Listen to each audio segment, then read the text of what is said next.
What's up, everybody? Welcome back to For New Eyes Only, the James Bond retrospective podcast where I'm watching the movies for the first time. I've never done that before. Neither have I, actually.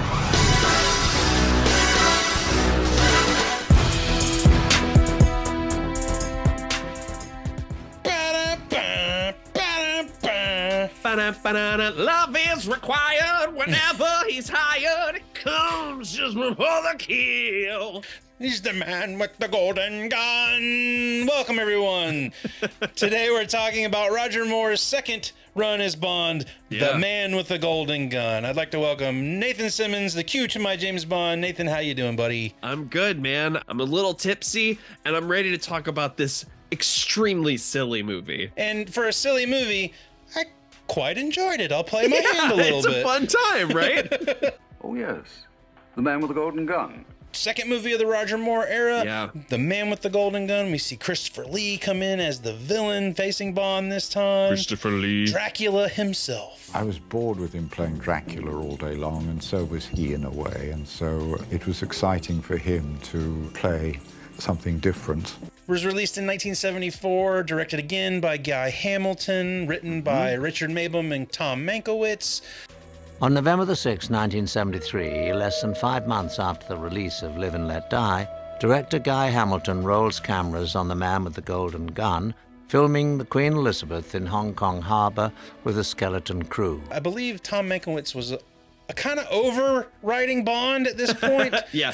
I went to Cubby and I said, I just think I'm not giving you my best. Producers turned to James Bond veteran Richard Mabum for the next draft. His big thing was, I'm more interested in the idea of presenting a villain that is as good at what Bond does as he is. To us, Mr. Bond, we are the best. You know, we've seen Bond fight a lot of mad scientists. We've seen him fight a lot of goons. We've seen him take on crime bosses, but we've never really, except for maybe Red Grant, seen Bond fight somebody who is just as good at killing people as he is. Well, right, because a lot of our big bads we've seen so far are the guys behind the curtain, and you know, the Wizard of Oz. Like, they're the guys running everything and controlling the people that are facing Bond, but they're not the big bads. And it's not typically as fun to watch Bond fight them, right? Like, that's the kind of thing when Bond fights Goldfinger, it's like watching Arnold Schwarzenegger beat the shit out of Michael Ironside at the end of Total Recall. It's like, he's not gonna cause a lot of trouble for you. No. But no, I mean, what I found interesting, and I mean, they've been paired together for a few movies now. You've got apparently Mankiewicz and Guy Hamilton. There are some tensions between them going into this one. Well, Hamilton's big on spectacle, right? And he's big on these, fun escapist ideas. And Mankiewicz wanted the duel to be the centerpiece of this movie, which doesn't really allow for a lot of the kind of travelogue wackiness that we get from the Bond pictures. So it's funny, Mankiewicz is the sole credited screenwriter on Live and Let Die, but Mankiewicz and Mabum are credited together on Diamonds Are Forever, and I think you can find a lot of DNA in common between Diamonds Are Forever and this movie. I do enjoy this a little bit more than Diamonds Are Forever. Sure. I'll go ahead and put that out there. Okay, interesting. Coming off of Live and Let Die, which you can go back and watch our episode on Live and Let Die. It is a two-parter. There's been some confusion there. So there are two parts to that episode. So if you're looking for it, there's a part 1 and part 2. Just I'll put the links below so you can find them there.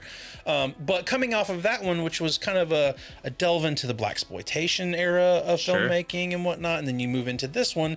This one starts out and feels a lot more like a Connery-esque Bond movie, honestly.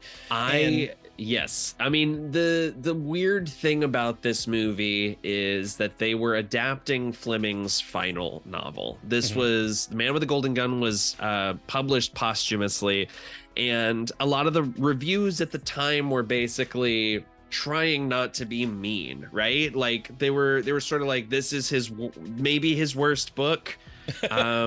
But it also wasn't one he was able to do rewrites on. This is a first draft, clearly. So the novel, we've talked about how the timeline's kind of fucked in these movies because they adapted them all out of order. And so The Man with the Golden Gun was the sequel to You Only Live Twice in the world of the novels. And so You Only Live Twice ends with James Bond exacting revenge for the death of his wife Tracy. He kills Blofeld and Irma Bunt with his bare hands and incurs amnesia as a result of his escape from Blofeld and the island base exploding, all that stuff. And this novel begins with him walking into MI6 headquarters after having vanished for an undetermined amount of time and attempting to kill M. Because he was taken in by Soviet spies who brainwashed him while he was trying to figure out who he was. Soviet spies brainwashed him, sent him to kill M. They managed to thwart this plan. They deprogram Bond. He starts to get his memory back. And M says, you know what? No hard feelings. I'm going to send you on a mission that definitely probably won't get you killed. So M essentially is like, to prove that you can be a 00 again, I want you to track down this guy, Francisco Pistols Scaramanga, the greatest assassin in the world. And so Bond basically tricks Scaramanga into allowing him to be like his protege. He's like, I'm going to be your assistant. And there's this kind of really interesting dynamic between the two of them where Scaramanga's sort of this, like, Bond's very much, hot-blooded, all about the ladies. Scaramanga's very much sort of asexual, but also there's implications that he's fascinated by Bond in possibly more than just a partner relationship. Well, there are definitely changes to that in the film version, I will say. Sir. Yes, sir. Love is required whenever he's hired. The interesting thing about the novel is, so Bond gets close to him and eventually murders Scaramanga in a duel, and it's implied that he might settle down with Agent Goodnight at the end of the novel. The book was like not particularly well received. The film kind of throws out a lot of that story in favor of a story focusing on the energy crisis of the 70s when oil prices were going up 300%. The energy crisis is still with us. It also incorporates a ton of different, we had the blaxploitation stuff in Live and Let Die. This movie's coming out around this is the same year as Sonny Chiba does The Street Fighter. This is like a year after Enter the Dragon. So we're fully in Kung Fu era. And then also apparently just going off of audience notes from Live and Let Die, we bring back some fucking chuckleheads from that movie. Cotton picking slaws out of my pants, And so the result is this weird mishmash. Like you say, the first half of this movie is so different from the second half. Yeah. And I was, you bring up the energy crisis, which is definitely played into the plot of this movie big time. I was very intrigued by the fact that they originally wanted Jack Palance for Scaramanga. That's right. Yes. I wanted Jack Palance. I thought he would be just the perfect Scaramanga. Palance turns the role down. Knick-knack. You are my number one guy. Jack Palance in Batman. If you haven't seen it, see it. It's great stuff. James Bond, your life won't be worth spit. But director Guy Hamilton has an inspired choice. Christopher Lee. There's not a ton that we're really going to get into as far as the production of this goes compared to some of our other episodes, because there's only a few things I really found interesting. Christopher Lee, number one, being the man with the golden gun, apparently had a lot of trouble with the golden gun on set. Yeah. Because it was, they built that prop to be functional. And one of my favorite scenes of the movie that we'll talk about later, assembling the gun was apparently a pain in the ass. In the study, Christopher Lee faces his nemesis, the golden gun. Very difficult to put this wretched gun together. Yeah, I think they go into detail about how it would take after take for him to figure out how to puzzle piece this thing together. So I found that pretty interesting. Which, it's like us as kids trying to turn Megatron back into a gun. Yeah. And honestly, like that is a cool aspect of this movie. We always talk about our favorite gadgets in these movies. We have in the past couple episodes at least. And this is a really cool one with the cigarette case and the pen and all of that stuff. Like, yeah. It's a very cool concept to play into a villain for a Bond movie. There's a particular car chase and a car flip in this movie that we'll talk about in detail later. But boy, howdy. Oh man, apparently computer engineering was involved in having to get this right. This was the first movie that used a computer to sort of plan out a stunt for cars. Yeah. You're not thinking that. I sure am, boy. It was worked out on a computer. The computer was used by the National Highway Safety Bureau. An ingenious engineer there by the name of Raymond McHenry visualized that we could do a complete football spiral type with a full-size automobile. What really blows me away as far as production of that goes, they did the flip in one take. Yep. One take, and that was it. It was done in one take. It was unbelievable. Guy Hamilton didn't like it because it didn't look real. It just went. And I remember him saying, I wonder if we ought to do it again. I also remember the answer he got from Mr. Willard, who I remember rightly said, we are certainly not going to do it again, not with me, because that's the first time I've done it. He had never done the stunt prior to that. Oh, he could easily have been killed. Easily. This was also the end of the partnership between Harry Saltzman and Cubby Broccoli, who co-produced all of these movies together. Yep. They were the tensions were sort of raising. They had very different ideas of what they wanted these movies to be. And there was it all sort of really came to a head over a chase with elephants. Have you heard about this? A chase with elephants. I do remember the actor who plays JW having some experiences with elephants in the behind the scenes stuff, but not what you're referring to. Harry Saltzman, they kind of, as we've talked about before, they sort of reverse engineered a lot of these movies, right? Like they pick the shooting locations, or they come up with a set piece and they're like, okay, figure out how to get us there. We want to put the name Kananga and a bunch of fucking alligators in Live and Let Die, so you figure out why he has alligators. You know? This one in the book, this one takes place mostly in Jamaica, I think, right? Yes. And then they were like, we've already done that, so this movie's like in Macau and Bangkok and like all over the place.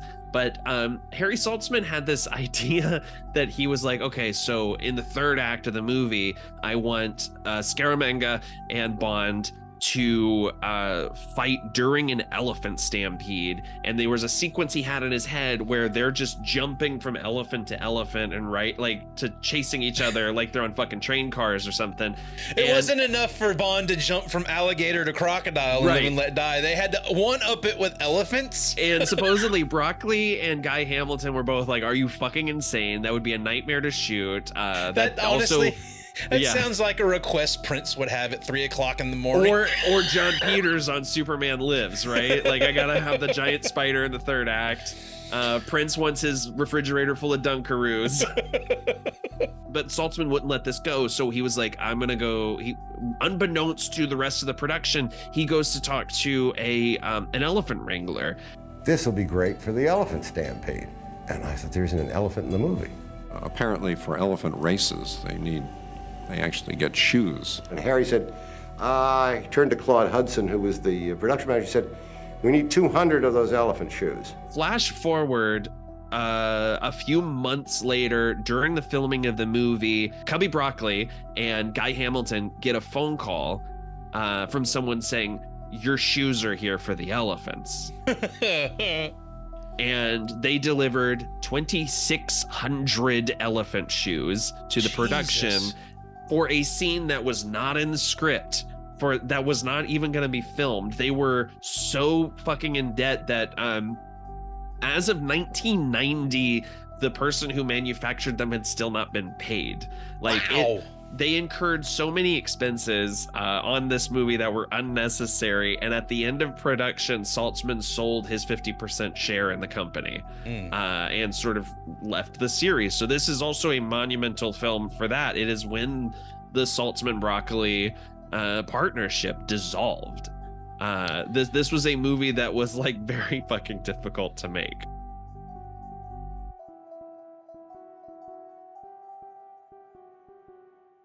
So we're going to go ahead and get into Man with the Golden Gun. So Nathan, why don't you give us the plot summary in 007 seconds or less? Sure thing. Count me in.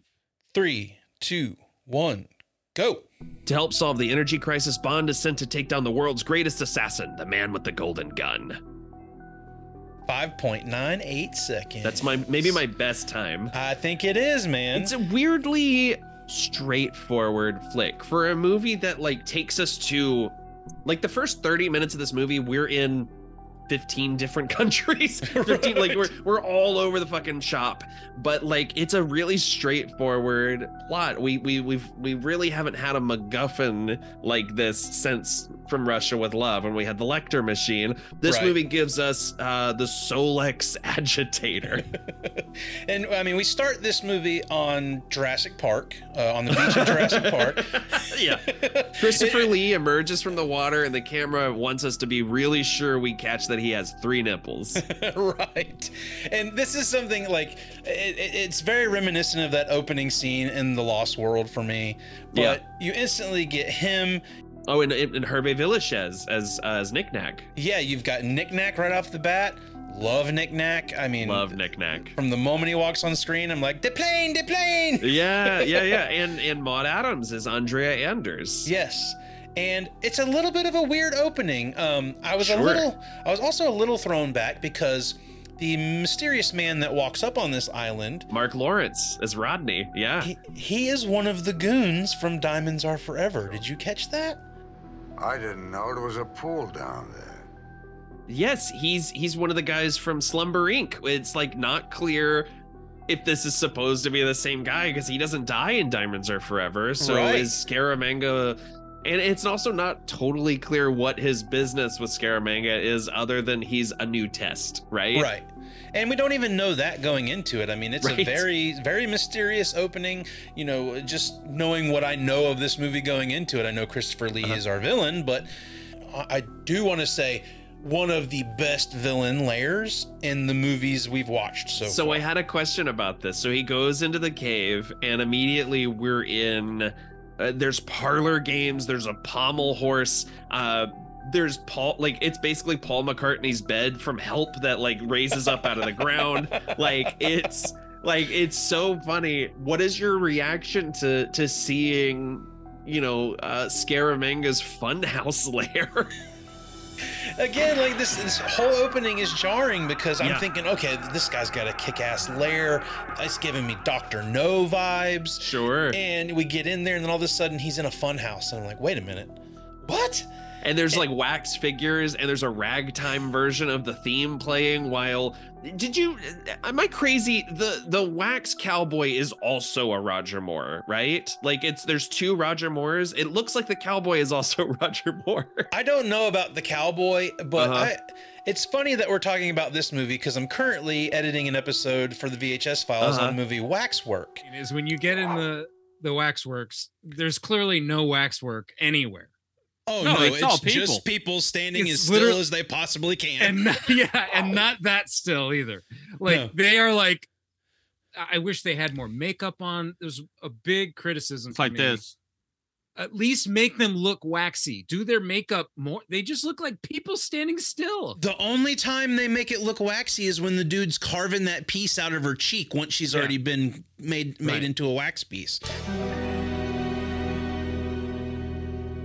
Which is exactly what's going on here. 100%. Christopher Lee might as well be like, welcome to my tourist trap. But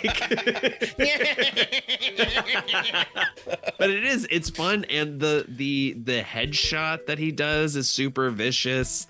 This whole sequence is so disorienting, but I gotta say the production value seems to have taken a hit. As cool as these sets are, there's also spots where you're like, you can almost see like the seams. Like it feels rickety, like he inherited Alvin's Island or something. Like it's really... and that's a very apparent when we get to the finale of the movie. Oh yeah. But there is also a scene that I'm gonna bring up shortly where you can blatantly see some of the production going on in this movie. Okay. And all right. we'll give you a little tease there. But when we get into the movie, I had to rewind it, and I was like, what? Did I just see that? And I absolutely saw that. So we'll get to it shortly. Oh, I know where you're talking about. I know exactly where you're talking about.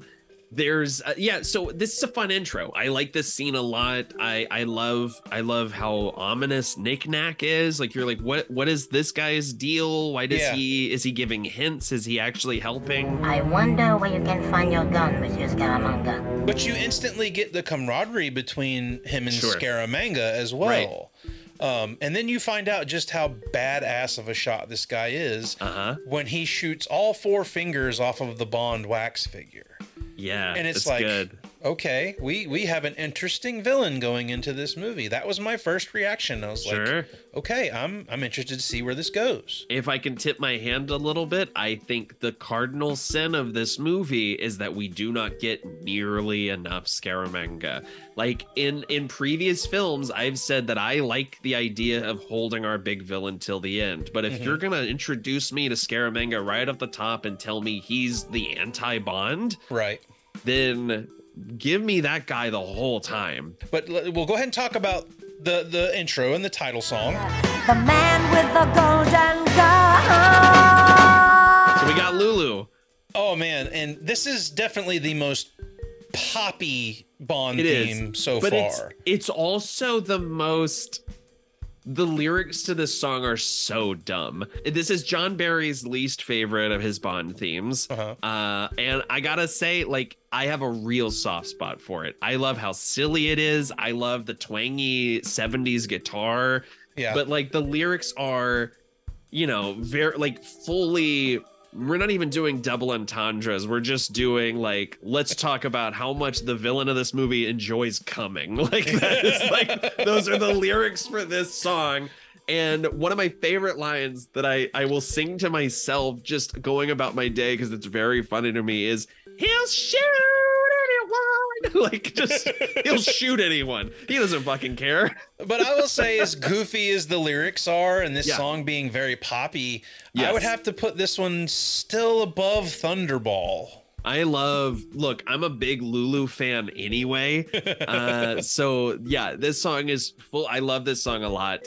I will say, like, I don't love the opening titles are kind of boring. Yeah. There is the fun bit with the like the one girl who's like stroking a gun, and there's like some shots that are straight up like Austin Powers level cover-ups of sensitive areas, but it's not my fave. It's funny you bring up Austin Powers, because that was a lot of my notes going into the Connery era Bond, was how much that played into what becomes the Austin Powers spoof movies. Yeah. I've kind of lost that over the last couple of movies. Haven't really been comparing much to Austin Powers. Well, I think as these movies get sillier, it's harder to be like, something's making fun of these, right? Right. But it did pop back up in this movie. There were a couple of things that made me think, oh, that's where Austin Powers got this from, where we haven't really had that, or at least I haven't noticed it as much the past couple of movies. I got a great alternate song for you. We haven't had one of these in a minute. Not since Thunderball. No. And this is as far as I can tell, this was never actually commissioned for the film, but the songwriter sent it to the producers, just wrote it on spec, and then eventually just released it on one of their own albums. But this is Alice Cooper's The Man with the Golden Gun. Shut the fuck up. Yes, sir. Oh my God. And it fucking rules. Man with the golden gun. It definitely sounds like Alice Cooper. Uh-huh. And there is a great interview with Alice Cooper from the AV Club where he talks about how it got delivered slightly too late. And so they got to the producers right after they'd already hired Lulu. And he told the AV Club, by the time the producers heard it, they'd already signed for Lulu's song. I went, you're going to take Lulu over this? Because it was perfect for The Man with the Golden Gun. It had helicopters. It had machine guns. It had the Pointer Sisters, Ronnie Spector, and Liza Minnelli doing background vocals. We went to every single one of those John Barry albums to try and invent the perfect James Bond song. Yeah, and also apparently the producers, before they settled on Lulu, they had asked Cat Stevens and Elton John, who both declined. Yeah, it's crazy how this has become the thing where all these artists are like, oh, I've got to write the next Bond song. And as it goes along, it's going to become even more of a thing. When we get to the 90s, when we get to the Brosnan era, there is like a whole treasure trove of artists who created songs for GoldenEye and Tomorrow Never Dies, who just got the shaft. And it's really interesting. One of my favorite, maybe my favorite Bond theme outside of Skyfall was written for the Craig era and just ended up becoming a B-side on someone else's album instead of being in the movie. We've got a whole fun history ahead of us, but this is like what could have been, you know? Like, I love this track. Well, I've brought it up to you before. There's a documentary on Amazon. It's The Sounds of 007. Yeah, I need to watch that. And I think once we get a little more into these movies, maybe once we get past some of the stuff that I haven't really seen, we should probably watch that and kind of do maybe a little mini episode talking about that and that documentary. Let us know in the comments below if you'd like to hear us talk about that. We start this movie very similar to our traditional Bond. We've got Bond back at MI6. Unfortunately, we don't get the hat toss. I was a little disappointed by that. But we do finally get like legit Moneypenny scenes here for the first time in 3 movies. I mean, in Live and Let Die, she goes to his house. In Diamonds Are Forever, she's just there at the airport. And this is like, we finally get actual office scenes again, and I love that. Yep, we get her back, and we get another character that we were missing in Live and Let Die back in just a little while as well. That's right. But we talk about the things that I'm looking for in the Bond movies now, and one of the things that just keeps me going with Bond is the relationship between Bond and M and Q and Moneypenny and everybody in MI6. I am so in love with how much M hates Bond. He wants this, like, he just sends this guy on these missions hoping he gets killed. Precisely. Well, that's one of the things I love about the Man with the Golden Gun novel, is that M is essentially just like, yeah, go do this fucking impossible thing to prove yourself to me. And the thing that I love about this scene, we've talked about Know-It-All Bond before. We talked about the Lepidoptery scene in On Her Majesty's Secret Service, but this one, maybe the one that's used the most for comedy is M saying, "What do you know about a man called Scaramanga 007? Oh, yes. The man with the golden gun. Born in a circus. Father the ringmaster, possibly Cuban. Mother English, a snake charmer." What makes me laugh so hard about this scene, especially watching it the second time, and you've already mentioned that we've got Scaramanga, we've already introduced him, we know who our big bad is from the beginning of this movie, but he's shrouded in such mystery. Yes, no one knows what he looks like. They know what he does. No photograph on file. But he does have one distinguishing feature, however. And what? A third nipple zone. They know everything about him, even the fact that he has an extra piece of anatomy except what his face looks like. I love James throwing a little bit of shade where he's just like, well, he's an overworked, underpaid assassin, very much like himself. Right. But here's a moment where I'm like, this movie could use another draft. He goes, he always uses a golden bullet, hence the man with a golden gun. And I was like, well, wouldn't that tell you he also has a golden gun, James? And then this is when M tells him, I mean, sir, who would pay $1 million to have me killed? Jealous husbands, outraged chefs, humiliated tailors. The list is endless. He's been, quote unquote, marked for death. And that roped me in because it's a great hook. Yeah, I mean, we really haven't had anybody focused on taking Bond out as their sole purpose so far. He's always been the person meddling in the big bad's business, and hence they've got to get rid of him because he keeps meddling. Right. This premise begins as, no, this dude wants to take Bond out of the game. And I was like, great, this is different. I like where we're going with this. As we get into the movie, we find out it's not quite that. But I will say, as the story does develop, I do find the relationship between Scaramanga and Bond very interesting. Yeah. Absolutely. I mean, they see each other as equals, whether they like it or not. I think Scaramanga, the idea that he's sort of a fan of Bond's and he sees him as being like the ultimate high would be to fight this guy. We have so much in common, Mr. Bond. We have so much to discuss, and we will never have this opportunity again. Ours is the loneliest profession, so let us spend a few pleasant hours together. I think that's really fun. And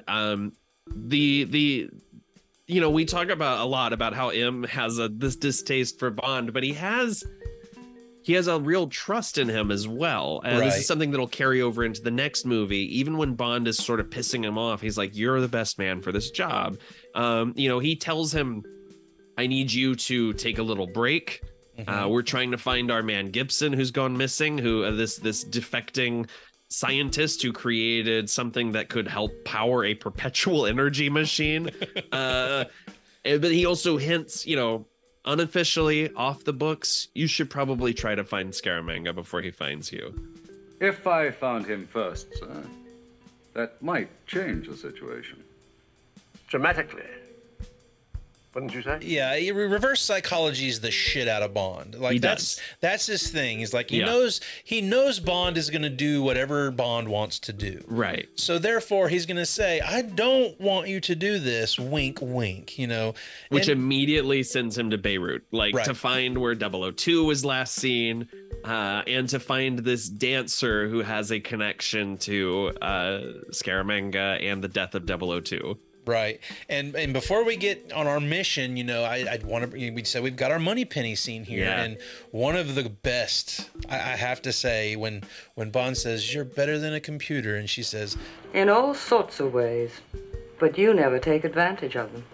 I love Lois Maxwell. Oh, I brought up in the Live and Let Die episode how, like, I was kind of to the point with Bond and Moneypenny's relationship where it was like, okay, shit or get off the pot.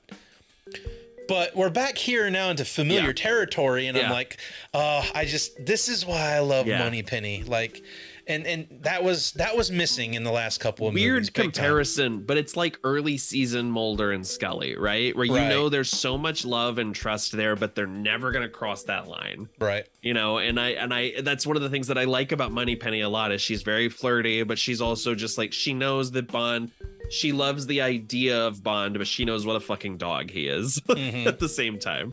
Because they couldn't find the bullet, darling. So we've got our mission. We've got to find this bullet that has been missing from the assassination of 002. Right. And, you know, it leads us to a cabaret, a cabaret of sorts. And I seem to throw this term out a lot because you use it quite a bit, but Bond is really scampy in this movie, dude. He's a total scamp. He's such a scamp in this movie. Yeah. We meet the dancer, and she's got the it's actually quite genius the way she's got the bullet as the belly button. Melted down this bullet into a belly button jewel. And Bond is seducing her to try to get it back. He's like kissing down her stomach. You really do have a magnificent abdomen. That's right, her magnificent abdomen. I wrote that down.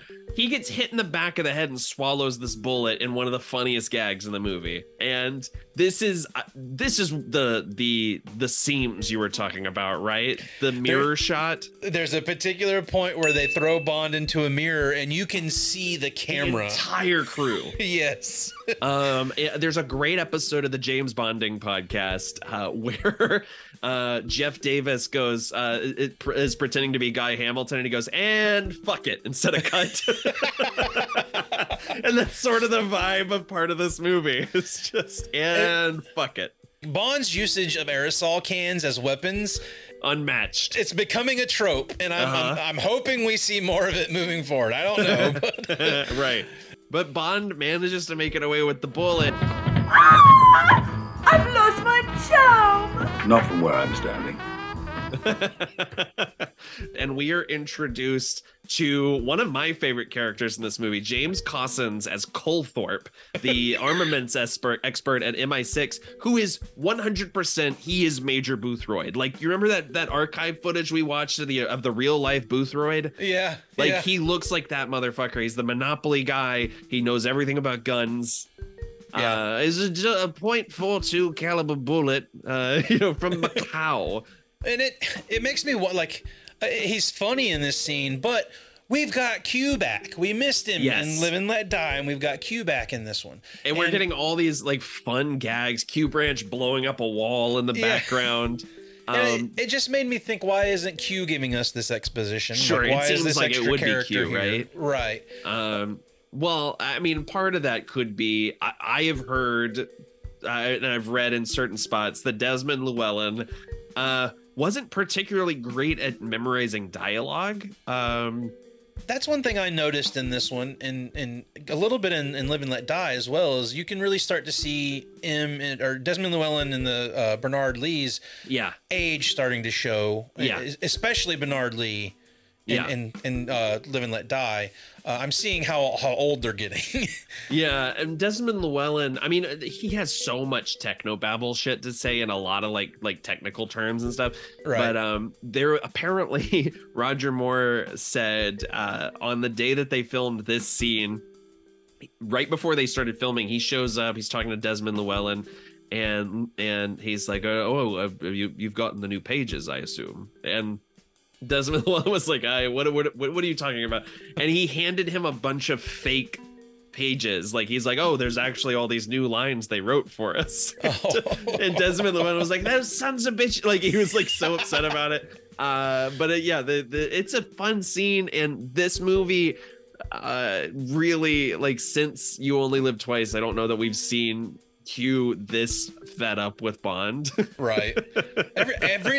Everybody is just fed up with him. Even though we've got a new actor in the role, it's like, nope, we're not going back to square one with him and Q. Right. Like, they still hate this guy with a passion. Right. I almost wish that Scaramanga had a contract on you. For me, this is one of the best scenes in the movie, is Bond interrogating the gun maker in Macau. We get him going up, and this family eating noodles who stop to like kind of see, is there going to be trouble? And then as soon as he's like allowed to go back, they continue eating. Right. And this seems weird because Lazar obviously sort of idolizes Bond. An unexpected honor, Mr. Bond. Your reputation precedes you. This way, please. He's like, oh my God, I can't believe, because he's making bullets for Scaramanga, and he's like, I cannot believe I get to like talk to James Bond about weapons of death. But again, we also have something that started in the last couple of movies, James Bond, internationally famous spy. You know, oh my God, like it's the continuation of Jill St. John yelling, you just killed James Bond. Is that who it was? But he finds out, okay, that I gotta go to Hong Kong, right? He's following Andrea Anders, Scaramanga's mistress, to Hong Kong. And it wouldn't be a Bond movie without a casino scene. I love it. Casino scene. I'm a little confused by how they're passing around these notes in the little baskets, but it's all good stuff. And we get that great sweeping shot of the Queen Elizabeth wreckage. Which is real. I mean, that was just straight up there. And he's gonna chase Andrea, and fucking Goodnight cuts him off in traffic before the chase can even start. And he hates her so much. And it's so sad because you can tell she respects Bond, but she's also in that spot where, you know, a lot of the love interests start out with Bond. They're like, they know his reputation. They know they shouldn't buy into his charm. Yeah. But she becomes the typical Bond girl later. And how do we feel about Britt Eklund in this movie? I think she's charming, but the character just comes across as such a dimwit. I think Britt Eklund's okay with the material she's given. It's not the best performance, but I gotta say, like, this character is like Hanna-Barbera level cartoonish. It's a lot, and it you know, she was like a big topic of conversation for critics at the time. I mean, the Sunday Mirror called her astoundingly stupid. Like, I mean, people just really disliked this character, and I don't disagree. And it's kind of like one of my big problems with this movie is how Bond clearly has zero respect for her. Good night. Would I do that to you after 2 years? Yes, you bloody well would. We just did an episode talking about comments that people left on our videos and how the evolution of the Bond movies have been and what we think are problematic in these older Bond movies and how they play into the newer ones. Paloma's character in No Time to Die is played with that sort of ditziness to start with, but she can handle herself and she's you know, good at her job. Well, there's a difference between being green and being like absurdly inept. And that's when you watch Mary Goodnight, you're like, there's absolutely no way you finished your training. Like this is a joke character. It kind of reverts back to Rosie in Live and Let Die, where we introduce this character that's going to be a quote unquote sidekick to Bond. Right. It just ends up being ditzy for lack of a better word. Right. And as we talked about in that episode, there's definitely some wiggle room there where you're like, well, Rosie's also a double agent, so how much of this is put on and what is, you know? But with Mary Goodnight, it's literally like, who sent you to do this job? This is bonkers that you would be trusted with any of this. And because of where we went with Rosie and Live and Let Die, I was expecting Goodnight to kind of take a turn. Yeah. There's a point in the movie where it could have happened, but surprisingly it doesn't. I mean, at one point in the movie, she gets kidnapped and then just kind of hangs out on the island until she's rescued. James. Aren't we a little overdressed, Goodnight?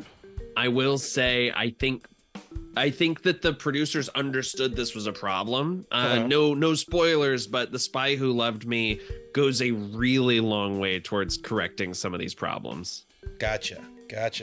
Well, I have something to look forward to. I just rewatched it this week, and I'm already chomping at the bit to get to that episode too. This is again where I'm like, Bond's a fucking scamp, man. Like he sneaks into this hotel room, starts spying on her in the shower, and his face is just like, I love my job. Like, Roger Moore, I think, is very fun in like the campier sequences of this movie. Where he loses me is this interrogation scene, and it's not just that he's being rough with her. We've seen Bond do this. He knows that this person could probably kill him. He doesn't know exactly how she's involved. Right. But I don't buy Moore's performance in this scene. You know, when he puts her hand behind her back and he goes, "I'll break it if you don't tell me what I want to know." And I'm just like, I don't buy you saying this line. Yeah, it was, you know, when you see Connery doing that, it's a little more believable.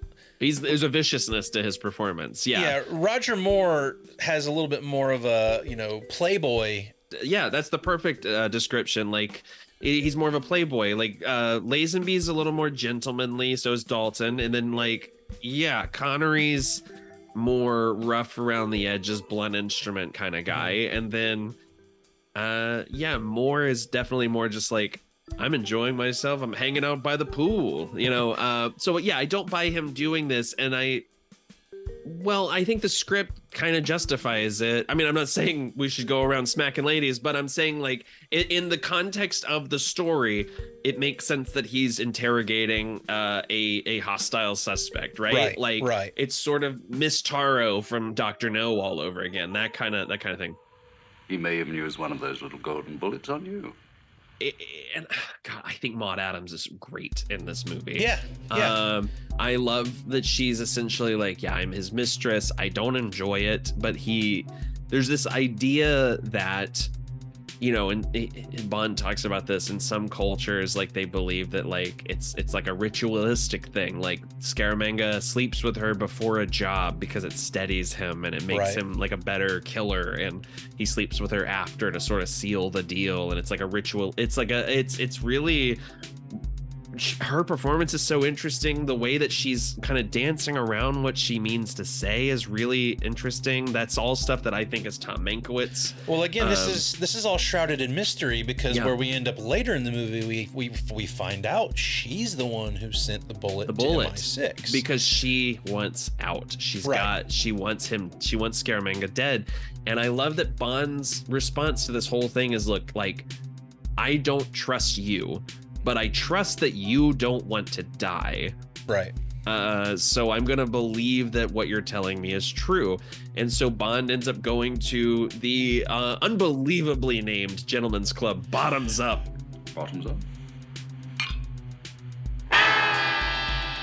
And also, you know, we get this establishing shot. We see Gibson in the club. We don't know exactly who this is yet. We also got Soon Taiko as Lieutenant Hip making his first appearance in the movie. But I also, this sequence in which Andrea waits for Scaramanga in her bedroom, and we see her vacant stare, the way she just sort of checks out when she's with him. Yeah. And this is not only character development for her, another hint at how diabolical Scaramanga is, but also it's our clue that someone is about to die. Yeah.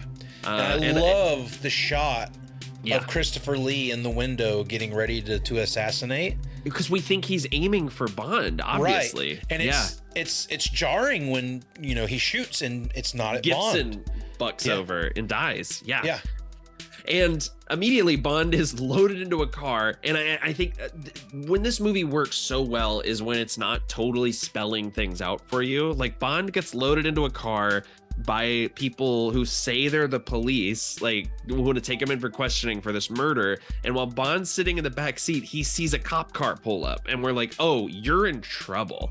Like, meanwhile, Christopher Lee returns to Andrea, and in a truly haunting sequence, starts stroking her face with the gun. Yes, that was... I saw that and I was like, ooh, sexual gunplay here. This guy's got some kink. We've heard him say 2 words the whole movie. Right. Knick-knack, Tabasco. Those are the only lines we've heard him say so far, and we're like 30 minutes in. I want to talk about Knick-knack for a second, because him in the suit and the little top hat and whatnot. Yeah. It made me think, oh, this is a mini version of Odd Job. Oh, especially later in the movie. Yeah, when he gets dressed, like, really nicely dressed up on the island. Totally. Yeah. And then I was like, okay, so obviously Knick-knack is the inspiration for Mini-Me and Austin Powers. He's got to be. Right, yeah. he has to be.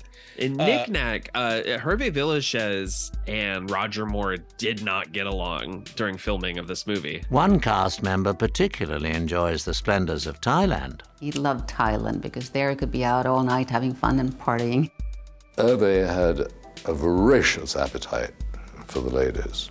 He really looked quite frightful for the first few hours and was asleep a good deal of the day, I think as a result of his efforts the night before. He used to focus his attention on me from time to time. I would just give it back to him, and it was just a game we had going. There's a really dark moment apparently on set when he, like, was drunk, grabbed Roger Moore by the hand. I've never killed a midget before, but there can always be a first time.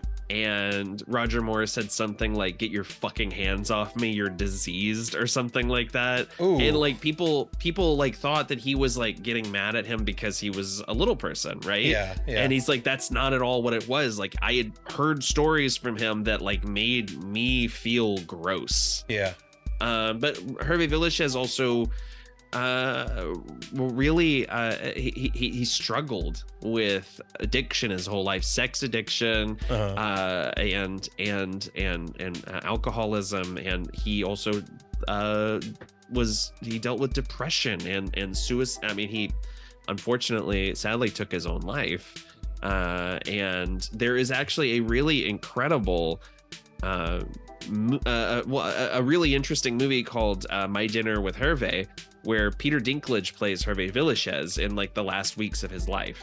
Oh, that I would like seriously recommend our listeners go out and take a look at. Like, it's a really interesting movie. I want to take a look at it now. I'm very interested in this. I believe it might still be on HBO Max. It was produced as an HBO original movie. Okay. But Peter Dinklage is unbelievable, and it was based on a book by a journalist, Alexander Gervasi, who also wrote Anvil, the story of produced or contributed to the Anvil Story of Anvil movie, which is one of my favorite rock docs of all time. I haven't seen it, but I am familiar with it. Oh, you would love Anvil if you haven't seen it. I'm sure I would. But yeah, and I think Hervé Villechaize is great in this movie. Oh, he is the savior of this movie for me. I mean, there's something so crystal clear and just sinister about his performance. Oh, monsieur. It's really creepy. It's good. Because there's never a moment where Knick-Knack feels like he is like out of control. Right. He's never out of control, and he's a little person, so therefore like the chances of him overtaking Bond in any physical sense is pretty null and void, but he's so diabolical. He's clearly a mastermind in his own right. And he's even playing Bond against the type that like he makes Bond think that he's in for Scaramanga to die. He's like, oh no, I get all of this if Scaramanga dies. So, which I love that setup, right? Like we have this understanding. I will take care of his island and all of his needs. Right. But if he dies in a duel, I get all of this. His performance and the character of Knick-Knack is really what's keeping me in a lot of this. And it's so funny because I remembered Knick-Knack being like a punchline, and I don't know if it's just the mini-me of it all, right? But like going back to this movie, I was surprised by how drawn I was to Knick-Knack as a character. Yeah, I love pretty much every moment he's on screen in this. Totally. So Bond is taken to the wreck of the Queen Elizabeth, where they have set up a new MI6 headquarters, and this is my favorite M office since Thunderball. Like, this rules. Yeah, like you completely are not expecting it when they go in there. Gave me very much reminiscence of Batman 66. Here we are talking about Batman 66 again, in the villain lair, and where the Penguin and Riddler and Joker are all, and it's always shot at like an angle. Yeah, the United Underworld. Yeah. And the production design in these sequences, I'm like, this is where all the money went, right? Like the stairs that are level against a canted door frame, like everything about this I think is so cool. It's dumb, like there's no reason why anybody would build this, but it's great. And they kind of justify it by being like, well, nobody can bug us when we're in the wreck, and that's cool. And I also don't want to sway from the fact that Scaramanga has a fucking pirate ship, like as transportation. I was like, whoa, I like Scaramanga up at this point, but again, like he's shrouded in so much mystery. Yeah. And then like we're gonna develop a little bit more from here, but I'm loving everything I'm seeing about him so far. Yeah. I also like the yin and yang of him and Knick-Knack. Like that shit just works for me, dude. Me too. It's really good. And I love, like, we finally kind of get the plot of this. Gibson was going to sell this Solex agitator that was going to solve the energy crisis. He was going to defect back to the UK, but it's fallen into the hands of High Fat, a truly insane name for a villain. And apparently in an early draft of the script, he had a business associate named Low Fat that got cut from the film. Speaking of cold, I think our stone cold line of the film is when M refers to, well, first he says, I wish Scaramanga had a contract on you. But for me, it's when he refers to Gibson as a useless corpse. Instead of getting our hands on a perfected Solex, we're left with a useless corpse and no leads. Wow, like M is not fucking around in this one. Dude, he is just over it throughout this whole movie. Like he's just one thing after another, and he's like, could anything go right in this plot? Right. What the fuck is wrong with everyone involved? Yeah. And so Bond naturally is like, I need a third nipple. Get me a third nipple. This is an interesting aspect, and you kind of, when you talked about the plot of the novel, and how Bond has amnesia and is working with the bad guys and whatnot. Like I don't know, I don't know if you grew up with your mom watching soap operas and whatnot, but what always kind of wrote me into soap opera plot lines is when a good guy was a bad guy and like had the amnesia, and I am such a sucker for those storylines. And this kind of plays into that, not so much as the novel did, but I like that Bond's portraying Scaramanga. And now we are officially in the kung fu section of the movie, where Bond arrives at High Fat's compound, and in a scene that I think could be cut, just because it adds nothing to the plot other than a terrible pun. Sounds very tempting, Miss... To me. Really? Yeah, Chew Mi, High Fat's mistress, who disappears. And also, by the way, another one of those things, we've talked about this before, and it'll definitely come back in the next episode, but watching these on Blu-ray, I'm seeing a lot of stuff that was definitely not seen in standard definition. I almost think we can cut High Fat out of the movie. One more draft of this screenplay and Scaramanga is just independently wealthy, right? Like, right. He's got enough money he's just going after the Solex himself.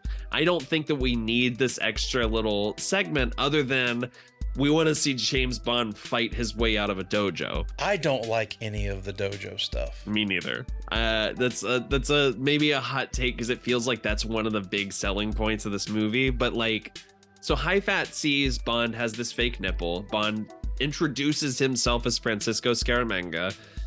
Fat tells us that, an extra nipple is actually a sign of sexual prowess and invulnerability. What are you worried about? And we get a great inversion of the classic Bond, James Bond, as Scaramanga tells us. Bond, James Bond, British Secret Service, 007, license to kill. He's good. That guy's fucking dope. He's gonna kill everybody. It's a really funny scene where Roger Moore, thinking High Fat has never met Scaramanga face to face. Yes.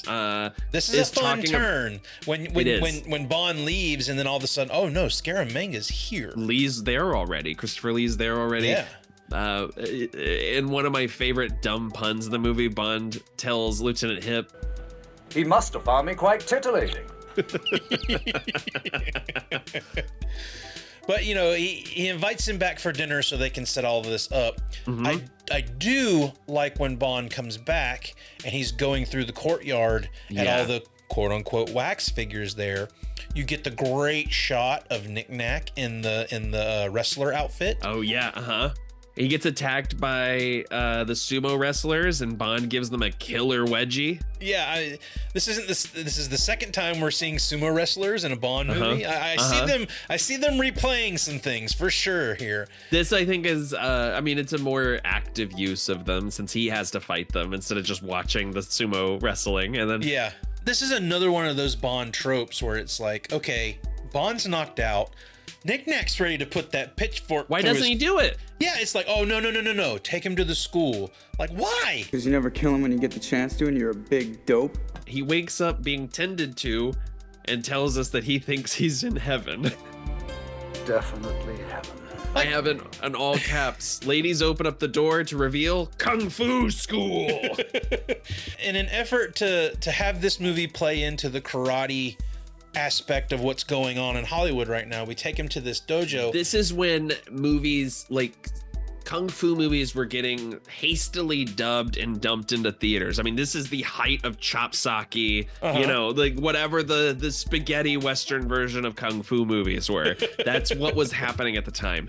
And to the movie's credit, I don't love this sequence, but I do like Bond pulling an Indiana Jones about 10 years before Indiana Jones, where this guy does a lengthy demonstration and Bond one kicks the motherfucker in the face. Yes, that's pretty funny. And when he decides he's going to get away, then we get the nieces that come back into the picture. Yeah, how they found him, I have no idea. That's lost on me. But then you find out that they're well versed in karate and start kicking these guys' asses. And I think, do you think that's because, there's two different reasons why it could be, I think. One is we want to see these girls in skirts do a karate fight. Yeah. Right? A kung fu fight.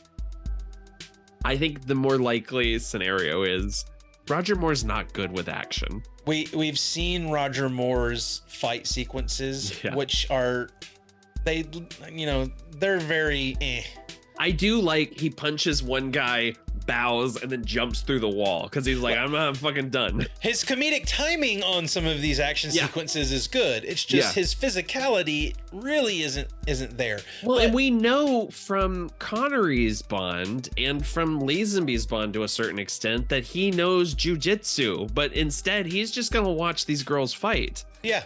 And then I do think, okay, so we talked about more being a little bit of a gentleman, a little bit of a playboy.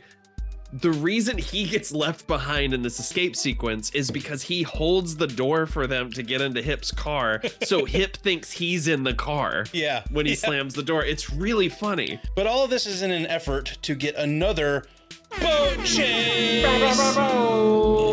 And I'm shocked, dude. Like we just had one in Live and Let Die. My note here literally with a crying, laughing emoji is, Josh, what is your reaction when Bond runs down the bank and finds a speedboat? Do you go, what the fuck, really? I honestly thought it was just going to be like, okay, he's going to use the boat to get away. I didn't see another full-on boat chase come. No. But I will say, this is very much shorter than the boat chase in Live and Let Die, which I'm thankful for. But I was very surprised to see JW show back up in the midst of this boat chase. I was like, are you serious right now? This guy's back? You just try that in my bayou, boy! Were you more shocked by him coming back or by the reveal that he's a Democrat? Right. When he said that, I was like, this is not believable in the least amount. Elephants, we're Democrats. But yeah, my note is, movie grinds to a halt to let JW be racist for a while. Like, we thought him yelling boy was bad in the last one.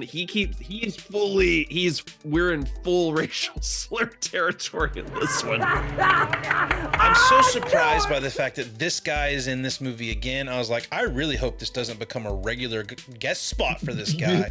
It's crazy, right? And I was like, okay, they just threw him in and be like, haha, remember this guy?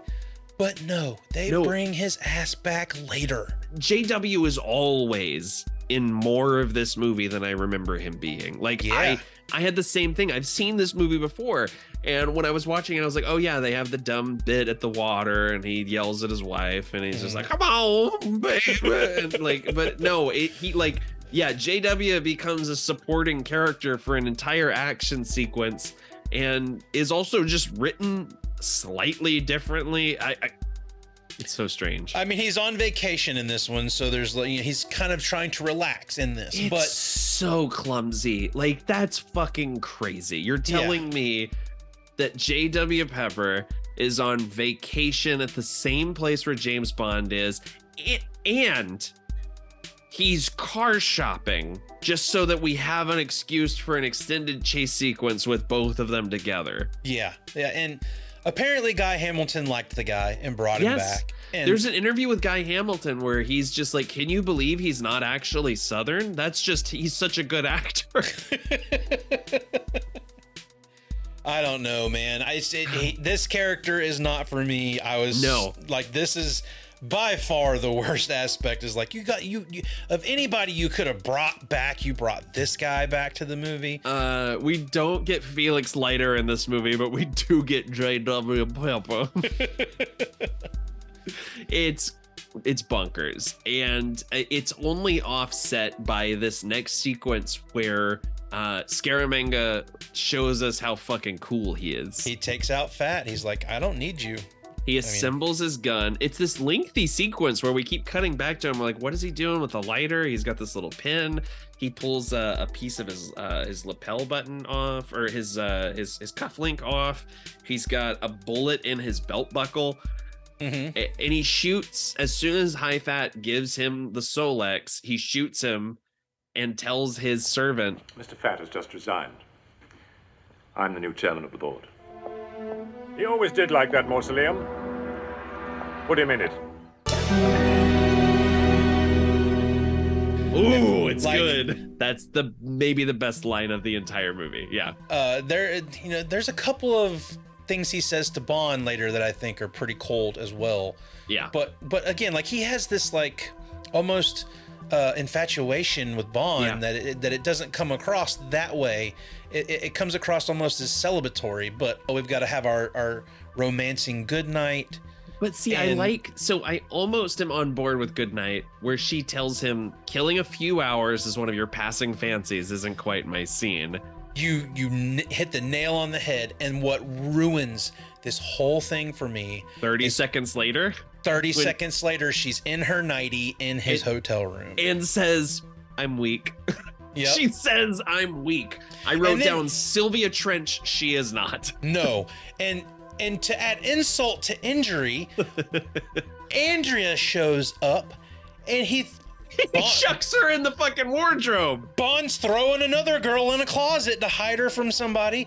And this is, again, scampy ass Roger Moore Bond. It's really funny. He's like, you're going to go in the closet while I attend to this situation. You'll get yours tomorrow. He literally says, your turn will come, I promise. Yeah. Like, it's fucking, it's so gross. But it's really funny. He plays it really well. Like you hit the nail on the head. I think Roger Moore, his Bond works best when he's sort of doing that's like smarmy and charmy at the same time. Mm-hmm. And his comedic timing, I think, is great. But he's also unapologetic about what a dog he is. And there's something about the way Moore plays Bond that takes the bite out of it. It's harder for me to get on board with Connery, to put it in Liz Phair terms, being a fucking run kind of guy. There's something about Moore's that's like more playful that I think kind of works for the most part. There are some movies where he's definitely like a real grosso, but this scene is played for comedic effect. James, you must be good. It's but you're right. I didn't even think about this. It's essentially the Russian agent and Moneypenny all over again with the closet. And it's Heather Graham's character and Austin Powers too. With the whole, this is my job. This is what I have to do. I'm gonna go fuck fat bastard now. That's right. Yeah. Ooh, frisky are we? But this is where we do get the reveal that Andrea is the one who sent the bullet to MI6. Well, because James is so famous. Right. And she thinks he's the only person who's going to be able to take Scaramanga out. Right. So I do like that we get that reveal there. I just hate that it's at the expense of Goodnight's Goodnight literally having to sit out there while sit in the closet while he seduces another woman. It's so wild. But it's, again, I think the fact that it's played as a comedic sequence helps a little bit. A little bit, it does. But we find out he tells Andrea, he's like, I need the Solex. We need to get the Solex. I need you to get that and bring that to me. They go to this boxing match. My gosh, I love this scene. And I wasn't expecting it, dude. When she's just sitting there still, I was like, what the it didn't dawn on me. And there's just a trickle of blood because Scaramanga's already killed her. And this is where Scaramanga finally reveals himself to Bond. Sits down next to him and he's playing dumb. He's like, he's going through her purse, and Scaramanga plays his hand immediately. He's like, I know who you are. And Bond for half a second's about to throw down with him until he realizes there's a gun in his back. A gun in a bag of peanuts, how original. What will they think of next? He gives him this whole story about the elephant, how he grew up in the circus. You see, Mr. Bond, I always thought I liked animals. And I discovered that I like killing people even more. This is my favorite scene in the movie. Yeah. And again, we've got Moore playing it comedically at the end of the story, eye for an eye. But I do like when Scaramanga decides it's time to be done with this conversation. Personally, I've got nothing against you, Mr. Bond, so let us hope that our paths never cross again. I love that. Like, I don't find that as cold. I just find it as like, listen, I know who you are. I respect you, but just stay out of my business and we don't have to ever do this again. Because as far as Scaramanga is concerned, he's the best of the best, right? Yeah. And so he's like, well, if you ever show up again, I'm going to kill you. Like, there's no question about that. So Bond makes the mistake of giving the Solex to Goodnight. She sees Knick-Knack. Yeah. And she follows him. And I'm like, when has she ever seen Knick-Knack before to follow him? Right. It's an odd bit. And then it ends up with her getting thrown in a trunk. And as she tells Bond over the phone in one of my favorite lines of the movie, someone locked me in a boot. I've got the keys and the Solex. Obviously, this is a Guy Hamilton directed film, so we gotta have a fucking car chase. Yeah. So Bond goes into a showroom and steals a car that J.W. Pepper's in. And J.W. Pepper catches us up on the movie by saying, "You're that English secret agent from England." It takes him 9 hours to say every line. And you bring up a really good point when you say, like, he's vacationing here, right? Yeah. Was he gonna buy a car and have it shipped to him? Yeah, like, why is he shopping for a car? Yeah, they're gonna send it all the way from Hong Kong to the bayou. But I do love when Bond gets in the car, JW notices who he is. He goes, "I know you," and Bond goes, "Oh no, oh no." Like Roger Moore's response is me when I saw that he was back in this movie. You texted me while you were watching the movie. You were like, "They brought JW back?" Yep. I think I was backstage at a play when you sent that to me, and I just started giggling. That's my hope, is sometimes when I text you, I'm like, I hope he's about to like walk on stage or something. I just crack him the fuck up or something. I think this car chase is very boring. It's very boring, but it has a golden moment. The stunt, the inversion. Yeah, it's the car flip sold it for me. John Barry throws a slide whistle over it. In one of the worst decisions in any Bond movie. That is such an unbelievable stunt. I mean, it's silly that this bridge is broken in just the right way to create like a half pipe, basically. Yeah.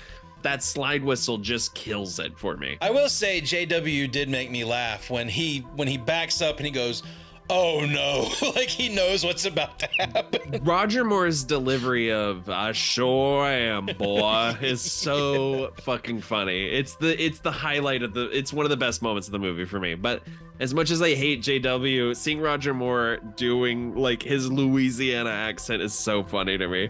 But if that wasn't enough to at least get me on the side of this car chase, when we end, oh boy. Christopher Lee's flying car? I was not expecting a car that transforms into a plane. Isn't it so sick though? It is awesome. And it also has like, it looks like a fucking Winnebago. Like it's got 70s like brown paneling on the side. It's a custom van. It looks like Lone Star's Winnebago and Spaceballs. Yes, absolutely. And you don't really know what's going on until that car drives out and you're like, whoa, like this was definitely the highlight of the car chase for me. And Goodnight's on board with us because she doesn't know. She goes, "I think we stopped." And she finally jimmies open the lock and she's thousands of feet up in the air. It's a good reveal. It's really funny. There's the jump cut from the car to M's face, and that's my note. It says the look on M's face. It's so funny. And this is the most that M is over Bond yet. And he's like, a car just sprouted wings and flew away. Like is that all there is? And there's even Q is trying to reason with M, and M goes, "Oh, Q, shut up." He's just done. He's fucking over it. But so they're like, "Look, we gotta go. We gotta hunt down Scaramanga. He's got the Solex. We don't know what he's gonna do with this perpetual energy machine." And as they make their way into Chinese waters, there's that great bit where Scaramanga says, "Oh, it's fine. It's a guest I'm expecting." No, he won't be leaving. Like another stone cold line. Yeah.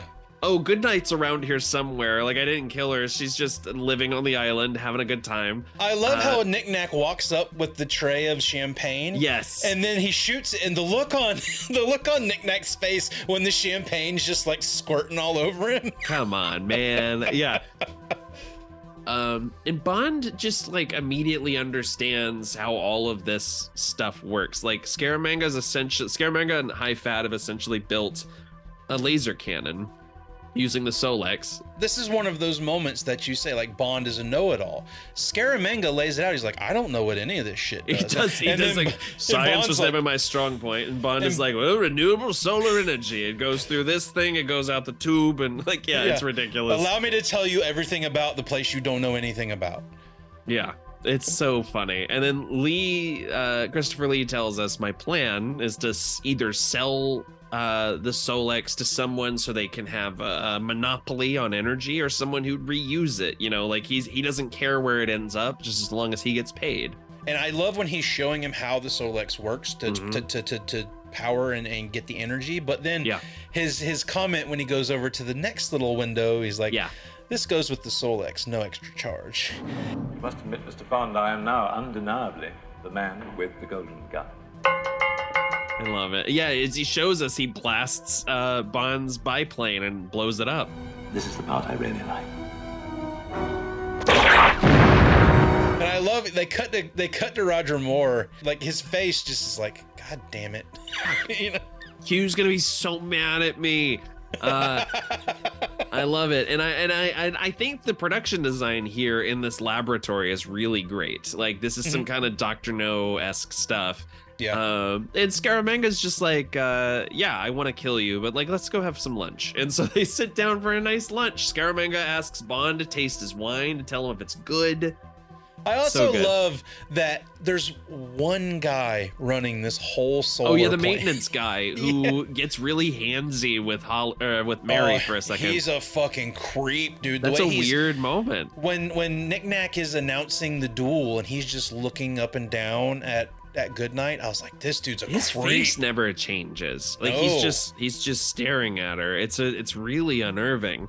And we also get the idea that Bond would have just shot, because Scaramanga gives him this whole speech about how, like, you don't believe in killing people in cold blood, and Bond's like, okay, and like starts to reach into his jacket. He would have just shot him right there if he like didn't think it would get him killed. It's quite obvious that Scaramanga wants, like, from the beginning. This is where the bookends of the movie is, like, we're going back into the fun house. Yeah, like he also wants the thrill of the hunt of taking Bond out. Well, and that's my big note here is, does Scaramanga know what a duel is? Like, they literally go back to back in that, like, really incredible, iconic shot. Bond turns around and he's gone. Scaramanga has 1 bullet, Bond has 6. And apparently there was a lot more shot that was not used. There's Lee has talked about a sequence in which Bond throws a Molotov cocktail at him and he shoots it out of the air, which makes Bond think that he's used up all of his bullets, but he had 1 more in his belt buckle. Yeah, and I love that, you know, he says, you know, my 6 bullets against your 1. And he goes, I only need 1. Like, that's 1.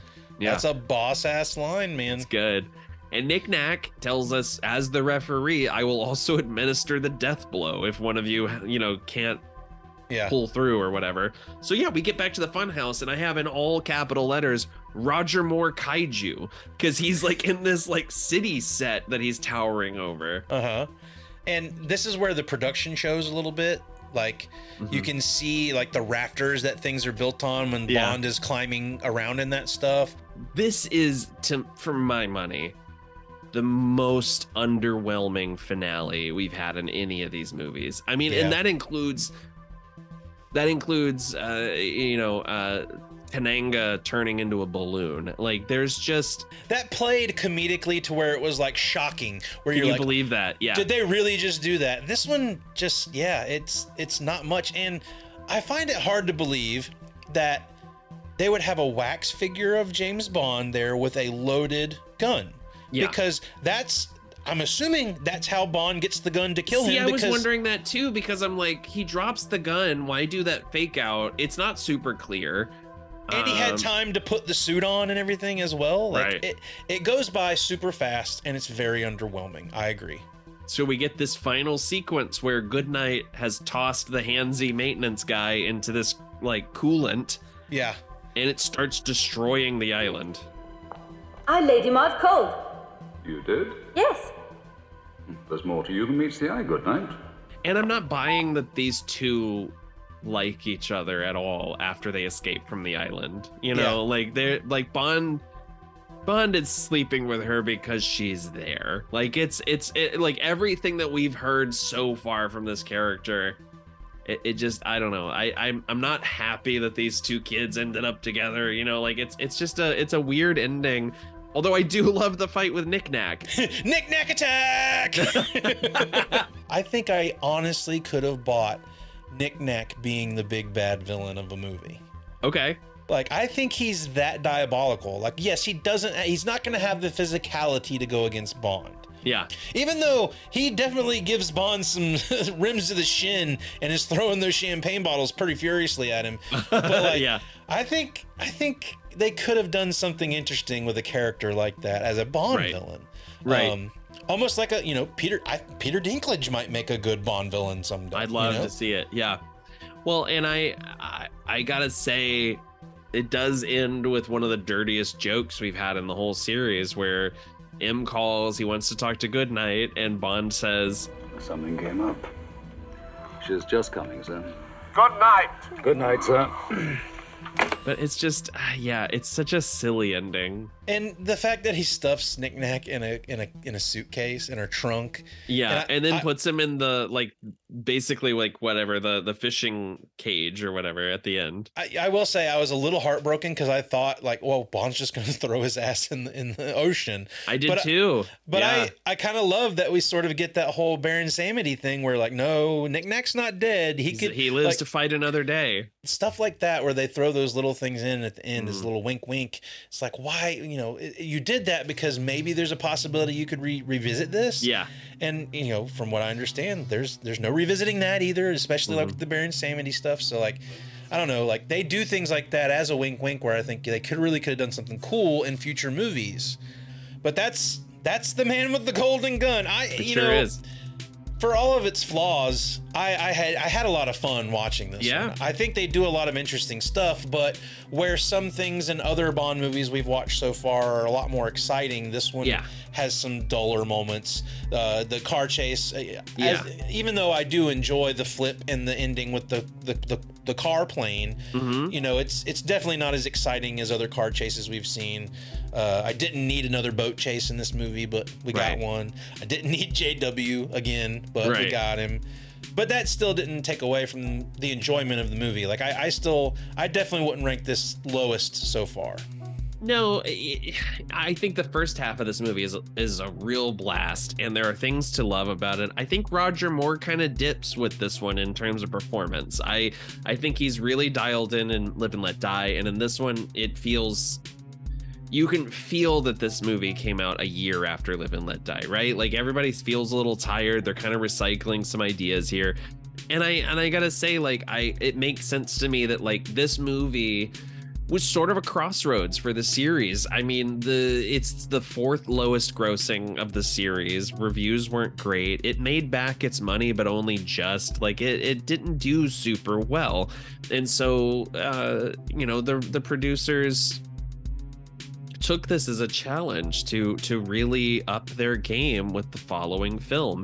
And I think, you know, when we get to The Spy Who Loved Me, I think you're really going to enjoy seeing how they chose to course correct. That's all I will say. Like, it's an interesting reaction to this movie. Okay.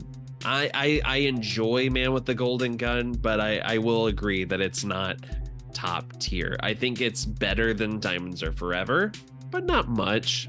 I'm with you there. It's definitely, I have more fun with this than Diamonds Are Forever. I you know, where Moore might not be as into this one as Live and Let Die. I think he's more into it than Connery was in Diamonds. I agree. And I also think the biggest problems with this movie are problems of missed opportunity. Like, we've got so much potential in Scaramanga as a villain, and Christopher Lee is so great that I just wish the movie gave him a little bit more to do. Like I said, they shroud him in so much mystery that they can't put him on screen any more than they do because he's this mysterious figure.